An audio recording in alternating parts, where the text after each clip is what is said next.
किसानों पर टैक्स लगने के क्या है नियम? जानिए कब एग्रीकल्चरल इनकम भी हो जाती है टैक्सेबल।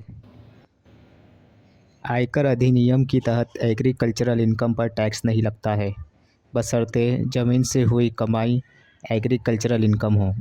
कुछ ऐसी परिस्थितियां होती है जिनमें खेत से हुई कमाई पर भी टैक्स लगता है। आइए जानते हैं कब किसान की कमाई पर टैक्स नहीं लगता और कब किसान को टैक्स चुकाना होता है। बहुत से लोगों को ये नहीं पता है कि किसानों पर टैक्स के क्या नियम हैं। उन्हें ये नहीं पता कि किसानों पर टैक्स लगता है या नहीं, लगता है तो कितना और नहीं लगता तो क्यों नहीं लगता है। आइए आज खेती से होने वाली आय के लिए टैक्स नियमों से जुड़े आपके कुछ कन्फ्यूजन दूर करते हैं। जानते हैं किसानों पर कब लगता है टैक्स और क्या है नियम। किसानों पर नहीं लगता टैक्स, जानिए क्यों। खेतों से होने वाली इनकम पर कोई भी टैक्स नहीं लगता है। इनकम टैक्स एक्ट 1961 के सेक्शन 10 सब सेक्शन 1 के तहत खेती से होने वाली कमाई टैक्स फ्री होती है। हमारा देश भारत हमेशा से ही एक कृषि प्रधान देश रहा है। अधिकतर लोग अपना जीवन यापन करने के लिए खेती पर ही निर्भर है। वही पूरा देश किसानों पर निर्भर है ताकि खाने पीने की चीज़ों की सप्लाई बनी रहे। ऐसे में सरकार की तरफ से किसानों पर कोई टैक्स नहीं लगाया जाता है, उल्टा उन्हें तमाम तरह की योजनाओं से राहत दी जाती है।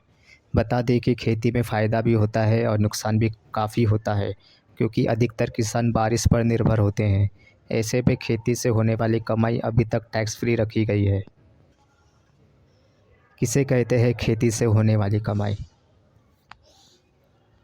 एक बड़ा सवाल यह है कि आखिर खेती से होने वाली कमाई या एग्रीकल्चरल इनकम किसे कहते हैं। बता दें कि खेती की ज़मीन को ठेके या लीज पर देकर हुई कमाई, उस पर खेती करके फसल बेचने से हुई कमाई को एग्रीकल्चरल इनकम कहते हैं।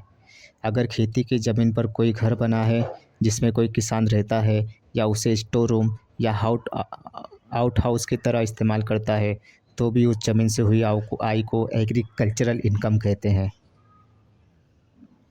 कब एग्रीकल्चरल इनकम पर भी लगता है टैक्स?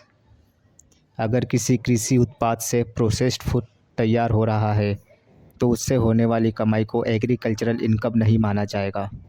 जैसे अगर गन्ना किसान अपना गन्ना सीधे बेचे तो वह एग्रीकल्चरल इनकम होगी, लेकिन अगर उससे गुड़ या चीनी बनाकर बेचता है तो वह एग्रीकल्चरल इनकम नहीं रह जाएगी। पेड़ों की कमर्शियल बिक्री भी एग्रीकल्चरल इनकम के दायरे से बाहर होती है।